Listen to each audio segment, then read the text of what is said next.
एक बीमारी आती है और एक झटके में उसको लेके चली जाती है। सब ठाट पड़ा रह जाएगा जब लाद चलेगा बंजारा। मेरे प्यारे साथियों, मौत का फरिश्ता कभी भी हमारे पास आ सकता है। वो ये पूछ करके नहीं आएगा कि अब्दुल गफ्फार साहब, आपके घर वालों को आपकी ज़रूरत है, आपके बच्चों को आपकी ज़रूरत है, आपकी बीवी को आपकी ज़रूरत है। वो ये भी नहीं पूछने आएगा कि अभी आपको तो दुनिया के लिए बहुत कुछ करना है, अभी आपकी उम्र ही क्या है। मौत तो अपने टाइम पर आ जाएगी, और जब मौत आएगी तो फिर हमको नेकी करने का मौका नहीं मिलेगा, फिर तौबा करने का मौका नहीं मिलेगा, फिर सुधरने का मौका नहीं मिलेगा। ओ नमाज से दूर मेरे साथियों, नमाज की पाबंदी शुरू कर दो इसके पहले कि मौत का फरिश्ता आपके पास आ जाए। ओ हराम काम में डूबे मेरे भाइयों, हराम तरीके छोड़ दो, अल्लाह के दीन की तरफ आ जाओ इसके पहले कि मौत का फरिश्ता आपके पास आ जाए। अल्लाह ने फरमाया, हत्ता इज़ा जाअ अहदहुमुल मौत क़ाल रब्बिरजिऊन।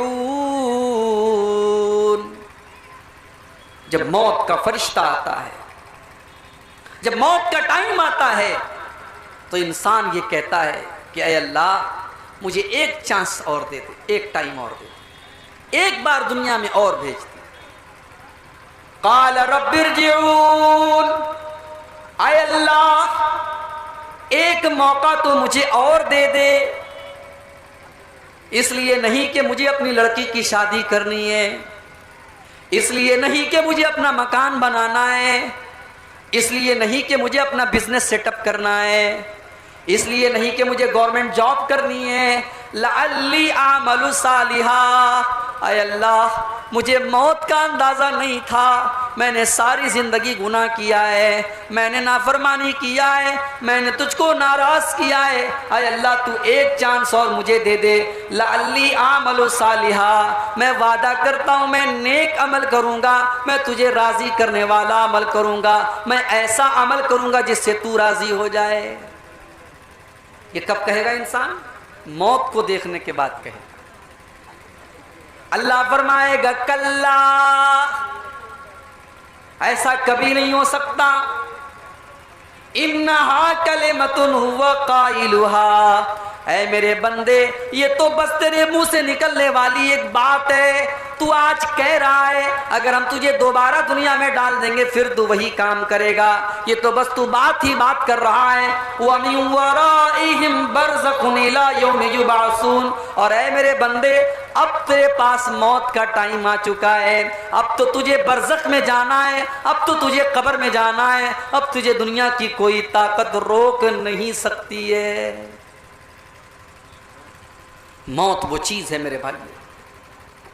आज तो हम और आप इतने कठोर दिल हो चुके हैं कि कब्रों को देख करके और मौत को देख करके भी हमारे रोंगटे खड़े नहीं होते, हमें मौत याद नहीं आती।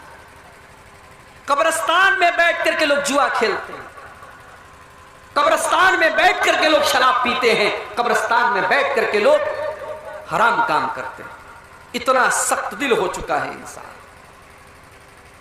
अरे कब्रिस्तान तो वो जगह है जहां पर हमारे बाप दादा दफन है, हमारे मुर्दे दफन है, और कब्रिस्तान वो जगह है जहां देख करके हमको मौत याद आनी चाहिए। अल्लाह के नबी कहा करते थे, ओ लोगों मैंने तुमको कब्रिस्तान जाने से मना किया था, मैंने तुमको कब्रों की ज़ियारत से मना किया था, लेकिन तुम कब्रों की ज़ियारत किया करो, तुम कब्रिस्तान जाया करो।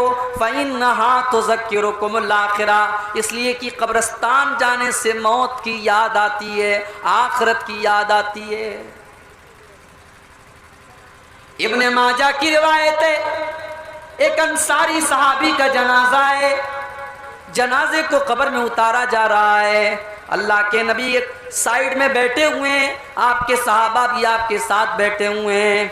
अल्लाह के नबी बिल्कुल खामोश हैं, सहाबा भी बिल्कुल खामोश हैं। और जनाजे को कब्र में उतारा जा रहा है, अल्लाह के नबी की आंखों से आंसू बहने लगते हैं, अल्लाह के नबी रोने लगते हैं और इतना रोते हैं हत्ता बल्लत सरा, आपके आंसुओं से वहां की जमीन तर हो जाती है, वहां की जमीन भीग जाती है। और आप ये फरमाते हैं लिमिस्ले हाज़ा फ़अइदू या इख़वानी, ऐ मेरे सहाबा, इस कब्र में तुमको जाना है, इस कब्र की तुम तैयारी करो, यहाँ तुम सबको आना है, इस जगह की तुम तैयारी कर लो।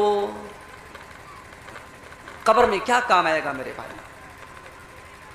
हमारे बच्चे तो हमारे काम नहीं आएंगे, हमारी बीवी तो हमारे काम नहीं आएगी, हमारी दौलत, हमारा माल हमारे काम नहीं आएगा।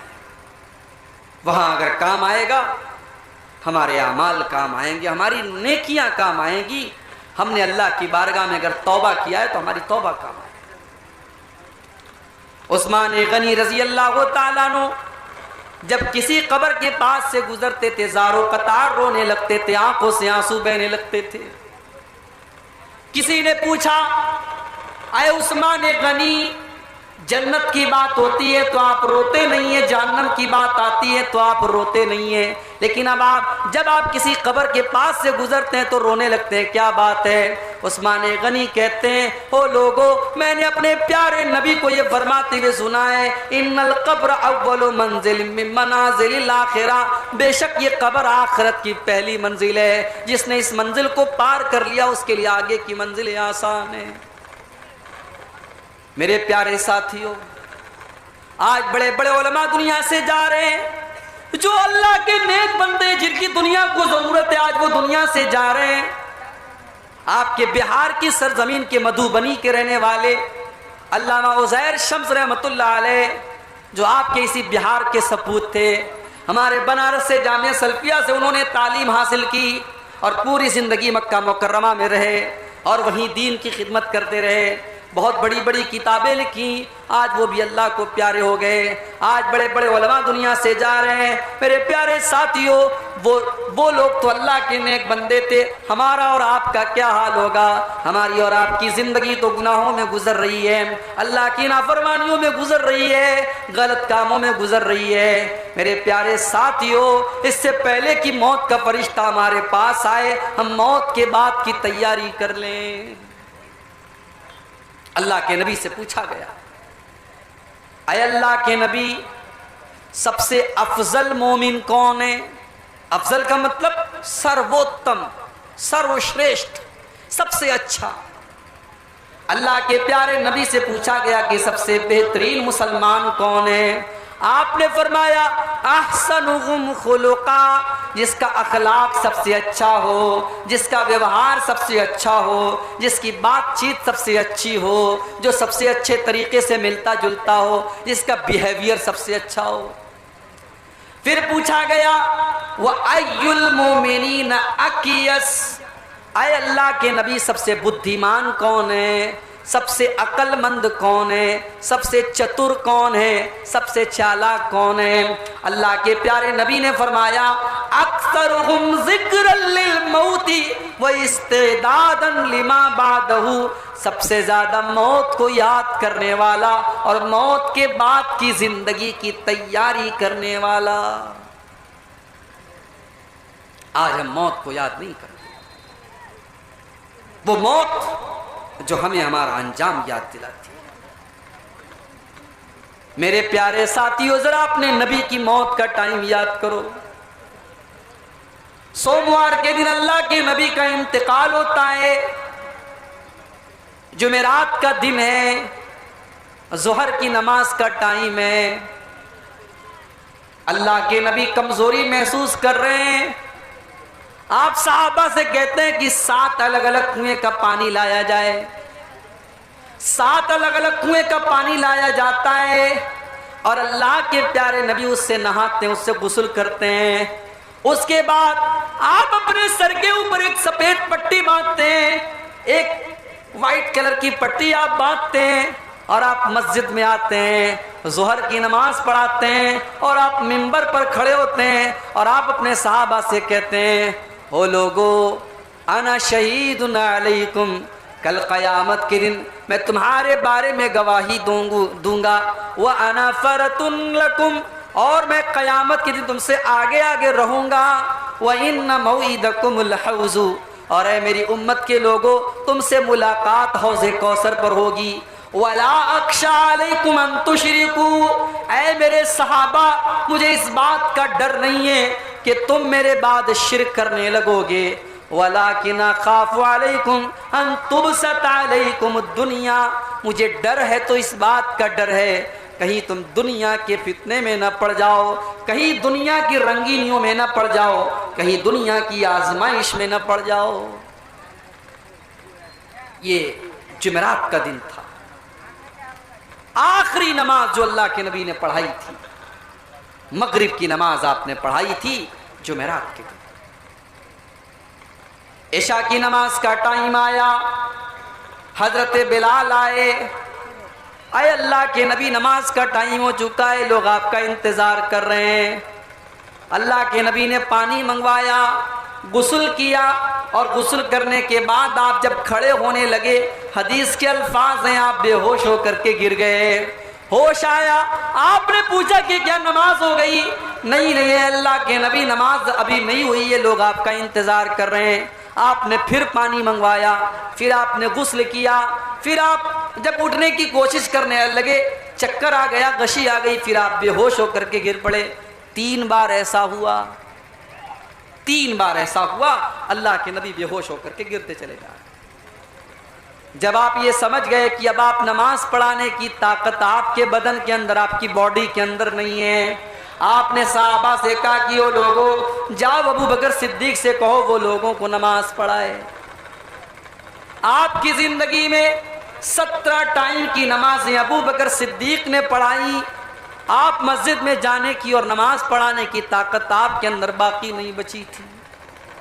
वो लोगों, वो नबी जो हम सब के नबी थे, जो रहमतुल लिल आलमीन थे, जो अपनी जान से ज्यादा हमको प्यारे हैं, उस नबी के आखिरी टाइम को जरा याद करो। जुमा का दिन आया, अल्लाह के नबी मस्जिद में आते हैं, खुतबा देते हैं, और खुतबे में आप ये कहते हैं कि ओ लोगों, अल्लाह ने अपने एक बंदे को ये इख्तियार दिया था, अपने बंदे को ये चॉइस दी थी कि चाहे तो वो बंदा दुनिया की नेमतों को ले ले और चाहे तो वो अल्लाह के पास चला जाए। अल्लाह के उस बंदे ने अल्लाह के पास चले जाने के ऑप्शन को कबूल कर लिया और अल्लाह के पास जाने के लिए तैयार हो गया।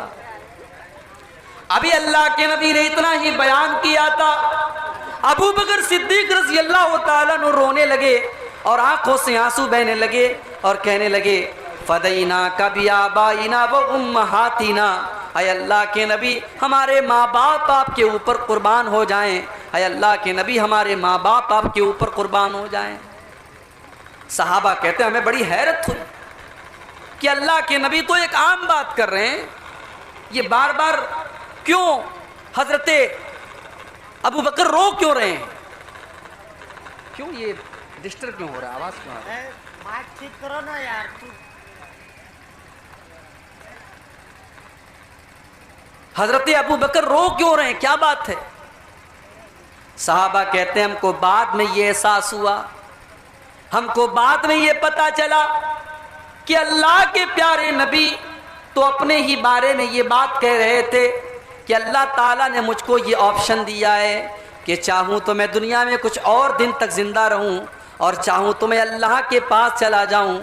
और अल्लाह के नबी ने अल्लाह के पास जाने को कबूल कर लिया और अल्लाह के पास जाने को तैयार हो गए।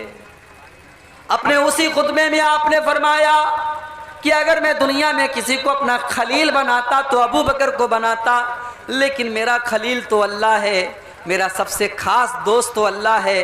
हाँ, इस्लाम ने जो दोस्ती अबू बकर के साथ रखी है वो दोस्ती बरकरार रहेगी, लेकिन मेरा खलील तो अल्लाह है, मेरा दोस्त तो अल्लाह है। उसके बाद आपने फरमाया मस्जिद के अंदर जितने लोगों के दरवाजे हैं सबके दरवाज़ों को बंद कर दिया जाए सिवाय अबू बकर के। अबू बकर का दरवाज़ा बंद न किया जाए, अबू बकर का दरवाज़ा खोले रखा जाए। आपने फरमाया सबसे ज़्यादा मेरे ऊपर अगर किसी का एहसान है तो अबू बकर सिद्दीक का एहसान है, इसने अपने माल से मेरा साथ दिया, इसने अपनी जान से मेरा साथ दिया। ये आखिरी खुतबा था अल्लाह के प्यारे नबी का। शनिचर का दिन आया, सोमवार के दिन आपका इंतकाल हुआ, शनिचर का दिन आया। आप बेकरार हैं, बेचैन हैं, बार बार चादर को फेंक रहे हैं, ओढ़ रहे हैं, फेंक रहे हैं। आपने उसी आलम में फरमाया, ये तो रेडियो बज रहा है, क्या बोलेंगे इसको? डालियो तो कौन बैग का तार डालियो तो भाई डालो तो यार छोटो।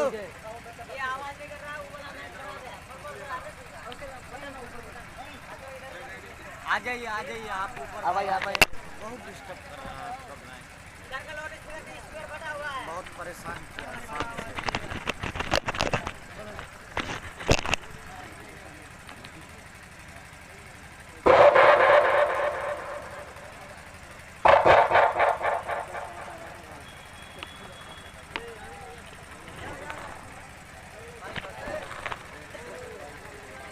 शनिचर का दिन आया अल्लाह के नबी की जिंदगी। सोमवार के दिन आपका इंतकाल हो रहा है, शनिचर का दिन आया। आप बिस्तर पे लेटे हुए, बेचैन हैं, बेकरार हैं, बार बार अपनी चादर को फेंक रहे हैं, ओढ़ रहे हैं, फेंक रहे हैं। उसी बेकरारी के आलम में अल्लाह के प्यारे नबी फरमाते हैं, लानल्लाहुल यहूद वन नसारा इत्तखदू कुबूर अंबियाइहिम मसाजिद। अल्लाह की लानत तो यहूद और नसारा के ऊपर, उन्होंने अपने नबियों की कब्रों को सजदागाह बना लिया, उन्होंने अपने नबियों की कब्रों को मस्जिद बना लिया। अल्लाह के नबी अपनी उम्मत को बता रहे थे कि ओ लोगों, मेरे इंतकाल के बाद मेरी कब्र के ऊपर तुम कोई ऐसा काम मत करना, मेरी कब्र पर कोई मेला ठेला न लगाना, मेरी कब्र के ऊपर तुम कोई उर्स मत करना, मेरी कब्र पर तुम आकर के सजदे मत करना। जो काम यहूद व नसारा ने किया था वो काम तुम मेरी कब्र पे मत करना। मेरे प्यारे साथियों, आज उम्मत को नबी की मोहब्बत तो याद है, नबी की पैदाइश तो याद है, और नबी की पैदाइश के नाम पर जश्न तो याद है, मगर आज उम्मत को अपने नबी की ये वसीयत याद नहीं है। आज उम्मत का एक बड़ा तबका कब्र परस्ती में मुब्तला है। आज कब्रों के ऊपर सजदा किया जा रहा है, आज मज़ारों के ऊपर सजदा किया जा रहा है, आज गले में तावीज़ पहना जा रहा है, आज हाथों में तावीज़ पहना जा रहा है। जिस काम से अल्लाह के नबी ने अपने आखिरी टाइम मना किया था, उस काम को आज उम्मत के लोग करते चले जा रहे हैं। मेरे प्यारे साथियों, वो नबी जब दुनिया से गए, आखिरी दिन है आपकी जिंदगी का, सोमवार के दिन आपका इंतकाल होता है, और इतवार के दिन रात में जो चिराग आपके घर पे जलता है, उस चिराग का तेल भी पड़ोसी से उधार लिया जाता है। उस नबी ने अपने लिए कुछ नहीं किया, कोई प्रॉपर्टी नहीं बनाई, कोई मकान नहीं बनाया, कोई दौलत इकट्ठा नहीं की। उस नबी ने पूरी जिंदगी को अल्लाह के दीन के लिए लगा दिया। उस नबी की जिंदगी का एक ही मकसद है कि लोग इस्लाम ले आए, लोग ईमान ले आए, लोग तौहीद पर आ जाएं। अल्लाह ने कुरान में फरमाया, फलअल्लका बाक़िउन नफ्सका अला आतारिहिम इल्लम युमिनू बिहाज़ल हदीस असफ़ा। ऐ नबी, अगर ये लोग ईमान नहीं लाते तो क्या आप अपनी जान दे देंगे? आप अपनी जान को जोखिम में डाल देंगे? क्या आप अपनी जान दे देंगे? आप लोगों के ईमान लाने की इतनी चिंता क्यों करते हैं?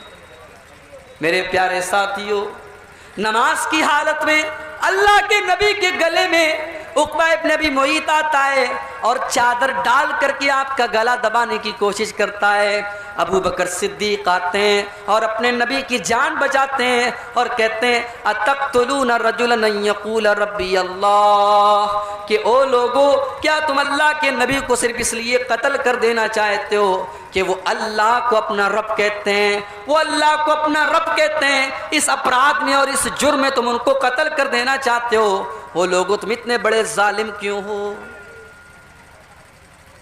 अल्लाह के नबी नमाज पढ़ रहे हैं, एक जालिम आता है और आपके ऊपर ऊँटनी की ओझड़ी ला के रख देता है, ऊँटनी की गंदगी और ऊँटनी की बच्चादानी ला के रख देता है।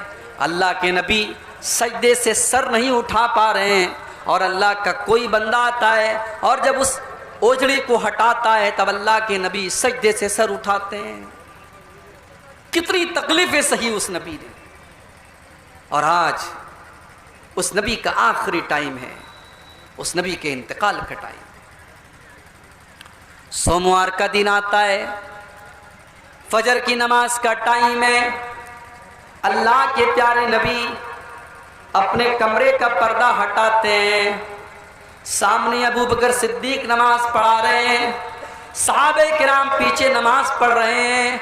अल्लाह के नबी अपने हुजरे के दरवाजे से ये मंजर देखते हैं, आपके चेहरे पर मुस्कुराहट आ जाती है, आप हंसने लगते हैं। सहाबे किराम नमाज की हालत में महसूस कर लेते हैं कि अल्लाह के नबी अपने कमरे के दरवाजे पर खड़े हैं। सहाबा कहते हैं हमको ये डर हुआ कि कहीं हमारी नमाज ना खराब हो जाए और कहीं हम नमाज को बीच में से छोड़ के ना भाग जाएं। और अबू बकर सिद्दीक रज़ी अल्लाह तआला अन्हु भी पीछे हटने लगे। अल्लाह के नबी ने इशारा किया कि अय अबू बकर तुम नमाज को कंटिन्यू रखो, तुम नमाज को जारी रखो। और आपने पर्दा गिरा दिया और आपने पर्दे को दोबारा अपनी जगह कर दिया। सहाबा कहते हैं कि ये आखिरी मंजर था जो अल्लाह के नबी ने अपने सहाबा का दीदार किया था। नबी खुश हो गए, नबी के चेहरे पर मुस्कुराहट आ गई कि मेरी उम्मत मेरे बाद भी नमाज पढ़ रही है, नमाज नहीं छूटी है, नमाज जारी है। आज उम्मत को अपने नबी को जिस चीज की इतनी फिक्र थी नमाज, आज उम्मत को नमाज की भी फिक्र नहीं। रात रात भर तकरीरें सुनने वाले फजर की नमाज में गायब हो जाते हैं। गांव में जलसा हो रहा है, जलसे में हजारों की पब्लिक है, मस्जिद में चले जाओ तो 8-10 लोग मुश्किल से नमाज में मिलते हैं। मेरे प्यारे साथियों, आज तुम नबी से मोहब्बत का दावा करते हो, नबी से प्यार का दावा करते हो। उस नबी को तो नमाज से इतनी मोहब्बत थी, इतनी मोहब्बत थी कि वो नबी कहा करते थे जो इलत कुर्रतु ऐनी फिस्सलाह, नमाज मेरी आँखों की ठंडक है, नमाज मेरे दिल का सुकून है। जब अल्लाह के नबी टेंशन में होते थे, परेशानी में होते थे, हजरत बिलाल से कहते थे या बिलाल अरिहना बिस्सलाह, ए बिलाल तुम जल्दी से अजान दे दो और जल्दी से नमाज खड़ी हो जाए ताकि मेरे दिल को सुकून मिल जाए। मेरे नबी को नमाज से सुकून मिला करता था। अल्लाह के नबी जल्दी किसी के ऊपर बद्दुआ नहीं करते थे, मगर जब आपकी एक मर्तबा असर की नमाज कज़ा हो गई, दुश्मनों से लड़ाई चल रही थी, जंगे खंदक का मौका था और लड़ाई के दौरान आपकी असर की नमाज कज़ा हो गई, सूरज डूब गया, असर की नमाज कज़ा हो गई, तो अल्लाह के नबी के मुंह से बद्दुआ निकल गई। आपने फरमाया मला अल्लाहु बुयूतहुम व क़ुबूरहुम नारा, है अल्लाह इनके घरों को तू जहन्नम की आग से भर दे, इनकी कब्रों को तू जहन्नम की आग से भर दे। शगलूना अनिस सलातिल वुस्ता, है अल्लाह इनकी वजह से हमारी असर की नमाज छूट गई। इतनी फिक्र थी अल्लाह के नबी को नमाज। आज हम नमाज नहीं पढ़ते, क्यों साहब? अरे काम बहुत है, कोई बिजनेस कर रहा है, कोई नौकरी कर रहा है, कोई जॉब कर रहा है, कोई कॉलेज में जा रहा है। मेरे प्यारे साथियों, आप अल्लाह ताला को क्या मुंह दिखाओगे?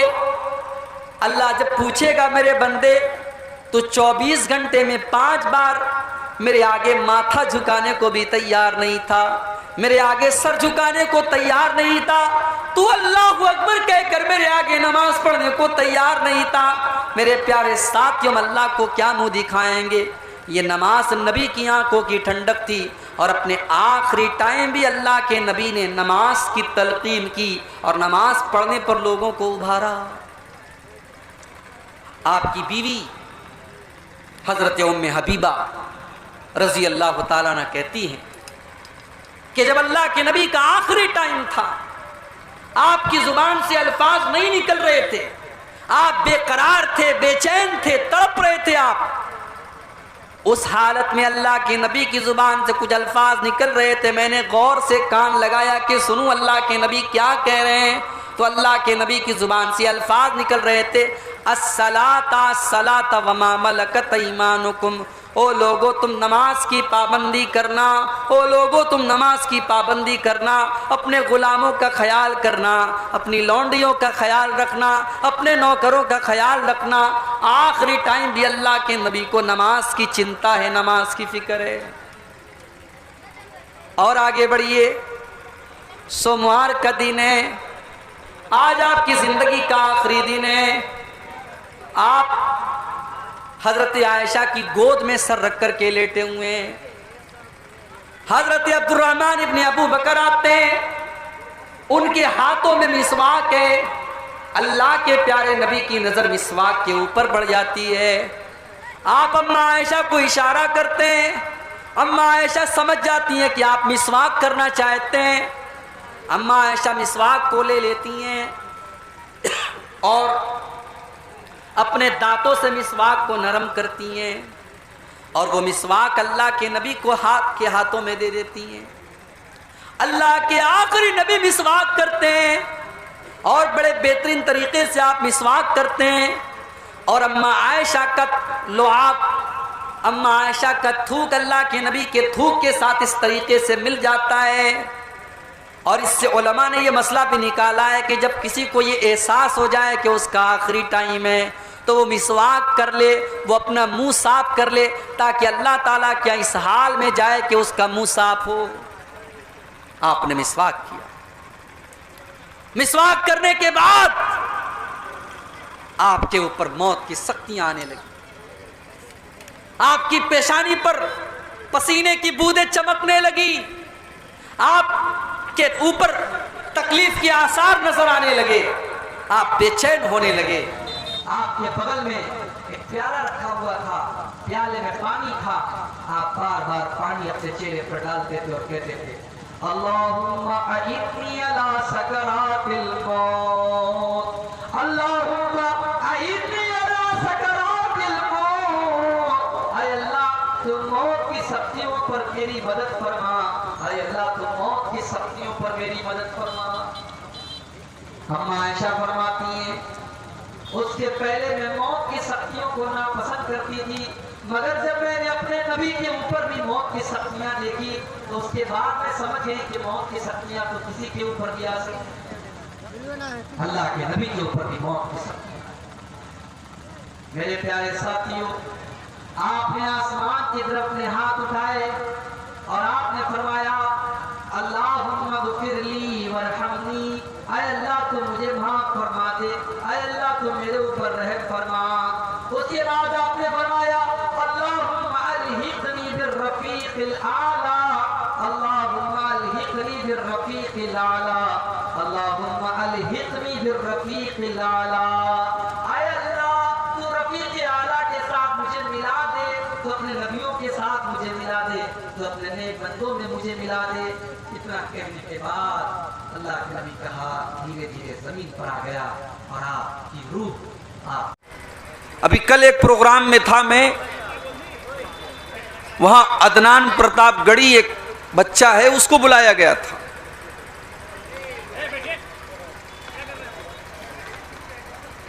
किसी प्रोग्राम में बिजनौर यूपी से एक बच्चे को जिसका नाम हमजा है, अमीर हमजा, उसको बुलाने की बात हो रही है। मैंने पूछा कि भाई ये जलसा है, दीनी प्रोग्राम है,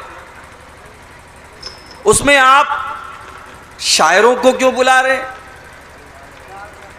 तो जवाब मिला कि साहब पब्लिक की डिमांड है।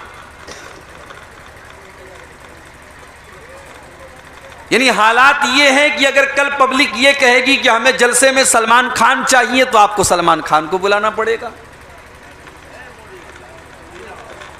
पब्लिक अगर ये कहेगी कि हमें तकरीर नहीं सुनना है, हमें गाना सुनना है, हमें नाच देखना है, तो क्या कल नाचने वाले और नाचने वालियों को बुलाया जाएगा?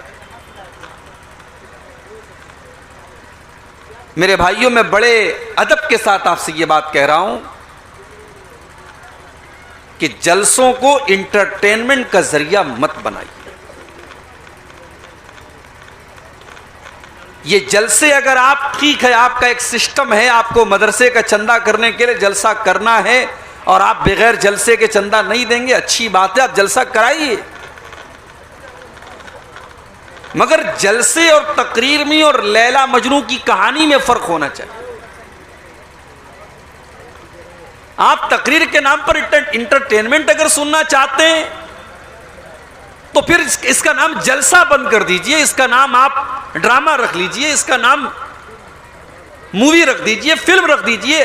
तकरीर का नाम मत दीजिए, जलसे का नाम मत दीजिए।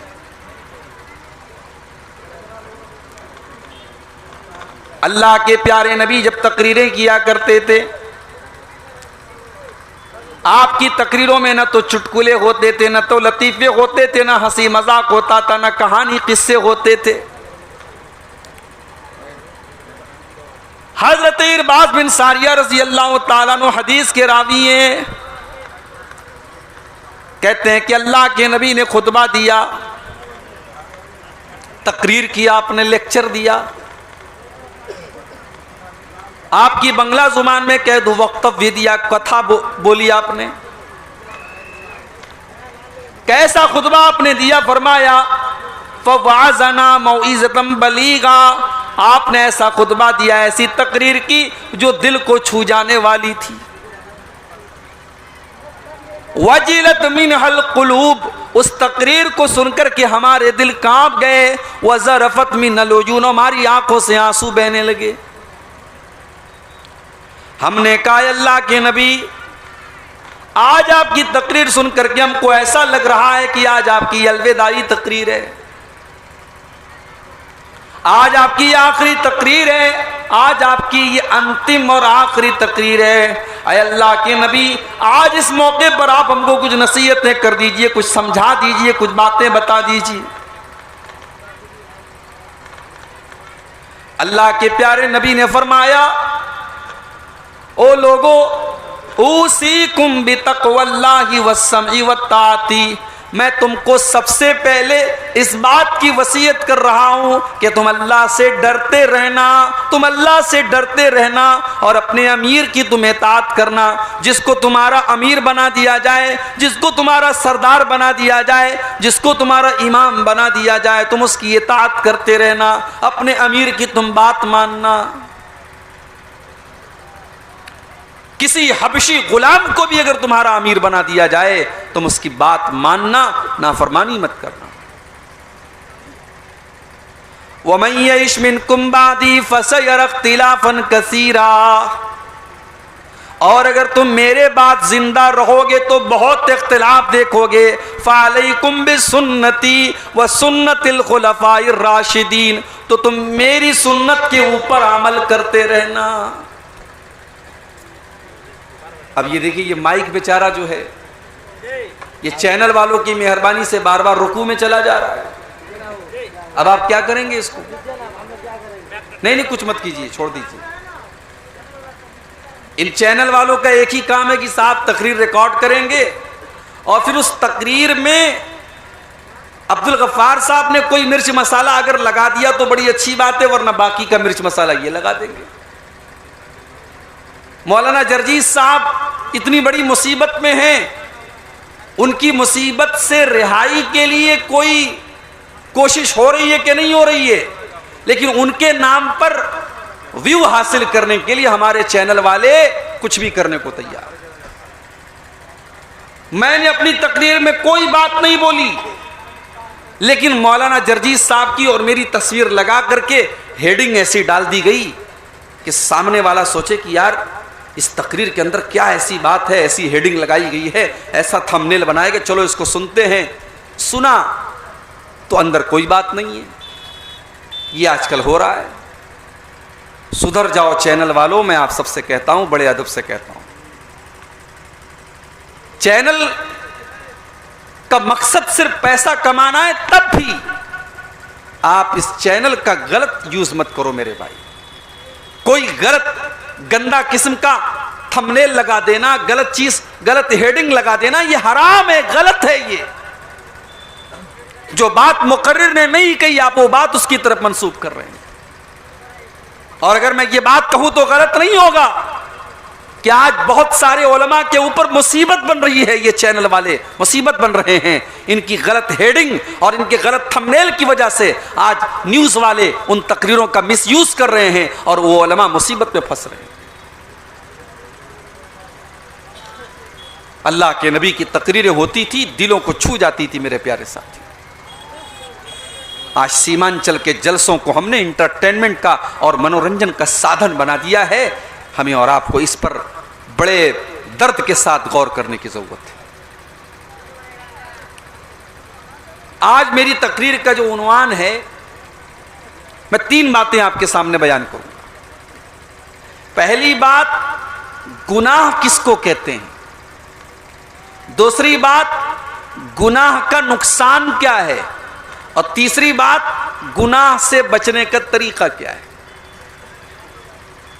भाई हम और आप इंसान हैं, हम मनुष्य हैं, आदम की औलाद हैं, हम मासूम नहीं हैं। हमसे गुनाह होता है, हमसे गलती होती है। अल्लाह ने इंसान को ऐसा नहीं बनाया कि इंसान से गलती ना होती हो।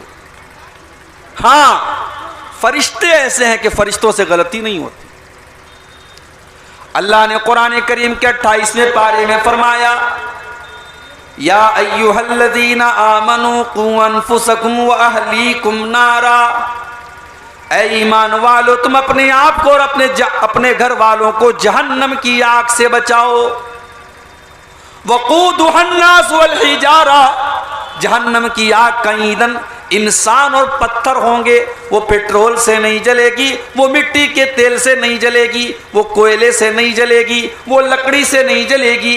वक़ूदुहन्नास वल हिजारा, वो इंसानों से जलेगी, वो पत्थरों से जलेगी। उस जहन्नम के चौकीदार कैसे होंगे, उस जहन्नम की निगरानी करने वाले कैसे होंगे। फरमाया, अलैहा मलाइकतुन गिलाजुन शिदादुन ला यासूनल्लाह मा अमरहुम। उस जहन्नम के चौकीदार ऐसे फरिश्ते होंगे जो अल्लाह की कभी नाफरमानी नहीं करते।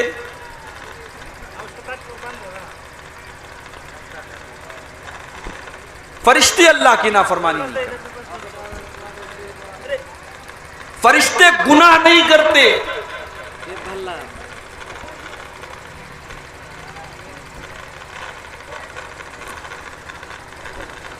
एक तो पहले ही जो है यहाँ के लोगों ने बताया कि पहली बार यहाँ जलसा हो रहा है। अब जाहिर है पहली बार जब कोई काम होता है तो बहुत सारी भूल चूक भी होती है, बहुत सारी कमी भी होती है। अल्लाह माफ़ करे और हम सबको अपनी कमियों को सुधारने की तौफीक। कद खलकनल इंसान फी अहसनी तक़वीम। ऐ इंसान, हमने तुझको सबसे खूबसूरत बनाया, सबसे सुंदर बनाया, सबसे प्यारा बनाया। तुझसे प्यारा हमने किसी और मखलूक को नहीं बनाया। या अय्युहल इंसान मा गर्रक बिरब्बिकल करीम अल्लज़ी खलक़क फसव्वाक फ़अदलक फ़ी अय्यि सूरतिन मा शाअ रक्कबक। ऐ इंसान, तू अपने परवरदिगार को कैसे भूल गया, तू अपने रब को कैसे भूल गया जिस अल्लाह ने तुझे इतना प्यारा इंसान बनाया, तुझे जीता जागता इंसान बनाया, तेरी खूबसूरत शक्ल बनाई, तेरे दो कान बनाए, तेरी 2 आंखें बनाई, तेरा खूबसूरत चेहरा बनाया। जब तू माँ के पेट से पैदा हुआ, अल्लाह ने तेरे शरीर को सुडौल बनाया, तेरे शरीर के अंदर कोई कमी नहीं रखी। अल्लाह ने हमें और आपको इंसान बनाया। अब जब हम इंसान हैं, हम आदम की औलाद हैं, तो हमसे गलती भी होती है, हमसे गुनाह भी होता है। इसलिए कि हमारे बाप आदम से भी गलती हुई थी। जब अल्लाह ताला ने आदम अलैहिस्सलाम को बनाया और हजरत आदम और हव्वा से कहा कि तुम दोनों जन्नत में रहना और जो चाहे खा लेना, जो चाहे तुम पी लेना, लेकिन अल्लाह ताला ने एक दरख्त को खास कर दिया, एक पेड़ को खास कर दिया कि तुम इस पेड़ के करीब न जाना, इस दरख्त के करीब तुम न जाना। ला तक़रबा हाज़िही शजरा, ऐ आदम ऐ हव्वा, तुम जन्नत की तमाम नेमतों से फायदा उठा सकते हो, मगर तुम इस पेड़ के करीब न जाना। फतकूना मिनज़ ज़ालिमीन, वरना तुम जालिम हो जाओगे। अब शैतान हमारे बाप आदम के पास और हमारी माँ हव्वा के पास आया। उसने कहा कि ऐ आदम ऐ हव्वा, तुम्हें पता है कि अल्लाह ताला ने इस पेड़ के करीब जाने से तुमको क्यों मना किया है, इस पेड़ को खाने से क्यों मना किया है? ऐ आदम, अगर तुम इस पेड़ को खा लोगे, इसके फल को तुम खा लोगे, तो तुम हमेशा हमेशा के लिए जन्नत में रहोगे और तुम फरिश्ते बन जाओगे। हालांकि आदम अलैहिस्सलाम को अल्लाह ताला ने फरिश्तों से भी अफजल बनाया था, फरिश्तों को हुक्म दिया था कि उनको सजदा करो, मगर इब्लीस और शैतान जब हमारे बाप आदम के दिमाग को भी घुमा सकता है तो हम और आपकी क्या हैसियत है मेरे भाई। उसने कहा है आदम, इस पेड़ को तुम खा लो, हमेशा तुम जन्नत में रहोगे और तुम फरिश्ते बन जाओगे। और जानते हो,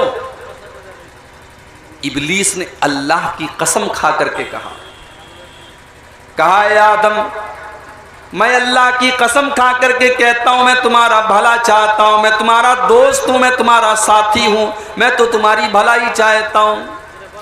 कुरान कहता है फदल्लाहुमा बिगुरूरिन, जब आदम और हव्वा के सामने शैतान ने अल्लाह की कसम खा ली तो दोनों धोखा खा गए।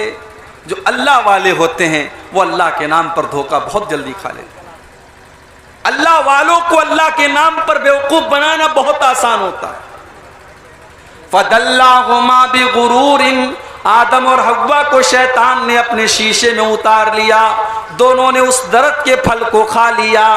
फलम्मा ज़ाक़ा शजरता, जब आदम और हव्वा ने उस पेड़ को खा लिया, बदत लहुमा सौआतुहुमा, तो दोनों नंगे हो गए, दोनों की शर्मगाहें नजर आने लगी, दोनों का सतर नजर आने लगा, दोनों के बदन से कपड़े उतर गए। देखो गुनाह कितनी खतरनाक चीज होती है, अल्लाह की नाफरमानी कितनी खतरनाक चीज होती है कि जैसे ही आदम और हव्वा ने उस दरख्त को खाया, उनके बदन से कपड़े उतर गए और दोनों नंगे हो गए। फतफिका यक्सिफानी अलैहिमा मिन वरक़िल जन्ना, लेकिन आदम अलैहिस्सलाम को ये अच्छा नहीं लग रहा था मैं नंगा रहूं, हजरत हव्वा को ये अच्छा नहीं लग रहा था मैं नंगी रहूं। उन दोनों ने जन्नत के पत्तों को तोड़ तोड़ करके अपने आप को ढांकना शुरू कर दिया। पता ये चला कि आदम और हव्वा ने अपनी औलाद को ये पैगाम दिया कि तुम नंगे मत रहना, नंगे रहना ये इंसान की पहचान नहीं है, ये जानवर की पहचान है। और आज के दौर में नंगे रहना ये तरक्की की पहचान है। जो औरत जितनी नंगी रहती है उसको उतना तरक्की याफ्ता, उतना मॉडर्न और उतना फैशनेबल माना जाता है। आज बड़े बड़े मुकाबले होते हैं, दुनिया के खूबसूरती के मुकाबले होते हैं और औरतों के बदन से कपड़े नोचे जाते हैं, उनको नंगा किया जाता है और दुनिया को यह बताया जाता है कि जो औरत जितनी नंगी होगी उतनी वो तरक्की करेगी। मेरे प्यारे साथियों, हमारे बाप आदम और हमारी माँ हव्वा, उनकी जो औलाद है, जो इंसान हैं, उन्होंने अपनी औलाद को यह पैगाम दिया कि नंगा रहना ये इंसानियत नहीं है, ये तो हैवानियत है। जो इंसान होगा वो नंगा नहीं रहेगा, वो अपने सतर को छुपाएगा, अपनी शर्मगाह को छुपाएगा। हजरत आदम और हव्वा ने जन्नत के पत्तों को तोड़ तोड़ करके अपने सतर को ढांपना शुरू कर दिया। अल्लाह ने फरमाया अलम अनहकुमा अन तिलकुमा शजरती अय आदम क्या मैंने मना नहीं किया था, अय हव्वा क्या मैंने मना नहीं किया था, मैंने तुमको बताया था कि तुम उस पेड़ के करीब न जाना, फिर भी तुमने उस दरख्त को खा लिया। अब हमारे बाप आदम ने और हमारी माँ हव्वा ने अल्लाह की बारगाह में तौबा की। क्या तौबा की? एक किताब आती है फजाइल अमाल, नाम सुना है आपने फजाइल अमाल का? हमारे बहुत सारे भाइयों के यहाँ फजाइल अमाल को बाकायदा दर्स के तौर पर मस्जिदों में पढ़ा जाता है। कुरान पढ़ना उतना सवाब का काम नहीं है जितने सवाब का काम फजाइल अमाल पढ़ना है। फजाइल अमाल के अंदर यह लिखा हुआ है कि जब हजरत आदम और हजरत हव्वा से गलती हुई तो वो दोनों परेशान हो गए कि हम अल्लाह से कैसे माफी मांगे, कैसे दुआ करें। तो उन दोनों ने अल्लाह के यहाँ लौह महफूज पर देखा ला इलाहा इल्लल्लाह और मुहम्मदुर रसूलुल्लाह लिखा हुआ है। वो समझ गए कि मुहम्मदुर रसूलुल्लाह जब लिखा हुआ है इसका मतलब कि कोई बहुत बड़ी हस्ती है। उन्होंने अल्लाह के रसूल के वसीले से दुआ मांगी और उनकी दुआ कबूल हो गई। और जब उन्होंने अल्लाह से ये कहा कि अल्लाह तुम मोहम्मद के वसीले से हमारी तौबा को कबूल फरमा ले, अल्लाह ने उनकी तौबा को कबूल कर लिया। कहाँ लिखा हुआ है? फजाइल अमाल में लिखा हुआ है। लेकिन मेरे प्यारे साथियों, कुरान क्या कहता है? कुरान ये कहता है कि आदम और हव्वा ने अल्लाह की बारगाह में ये दुआ की, रब्बना ज़लमना अनफुसना व इल्लम तगफिर लना व तरहमना लनकूनन्न मिनल खासिरीन। आए अल्लाह, आए हमारे परवरदिगार, हमने ये गुनाह करके, हमने ये खता करके, हमने ये गलती करके अपनी जान के ऊपर जुल्म किया है, हमने अपने ऊपर अत्याचार किया है। व इल्लम तगफिर लना, और अगर तूने हमको माफ नहीं किया, व तरहमना, और अगर तूने हम पर रहम नहीं किया, लनकूनन्न मिनल खासिरीन, तो ऐ अल्लाह हम बहुत बड़े नुकसान उठाने वालों में से हो जाएंगे, हम बहुत बड़े खसारा उठाने वालों में से हो जाएंगे। कुरान तो ये दुआ बता रहा है। और फजाइल अमाल के अंदर क्या लिखा है कि अल्लाह के प्यारे नबी के वसीले से दुआ मांगी गई। इसका मतलब ये हुआ कि वो रॉन्ग नंबर है, वो गलत नंबर है। और सही बात वो है जो कुरान बयान कर रहा है कि हजरत आदम और हजरत हव्वा ने अल्लाह की बारगाह में ये दुआ की और अपनी गलती का इकरार किया और अल्लाह से दुआ की कि अल्लाह हमने अपनी जान पर जुल्म किया है और तूने अगर माफ नहीं किया तो हम कहाँ जाएंगे। अल्लाह ने दोनों की तौबा को कबूल किया। एक तरफ हजरत आदम से गलती हुई, उन्होंने तौबा की, उन्होंने अल्लाह से माफी मांगी।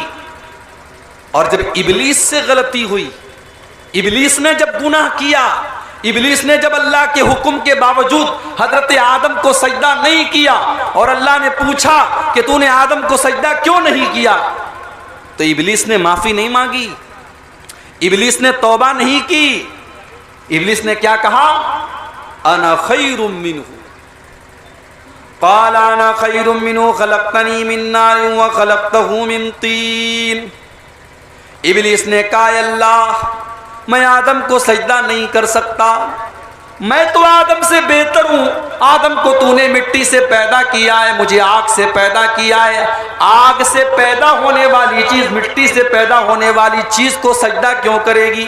अय अल्लाह मैं आदम को सजदा नहीं कर सकता।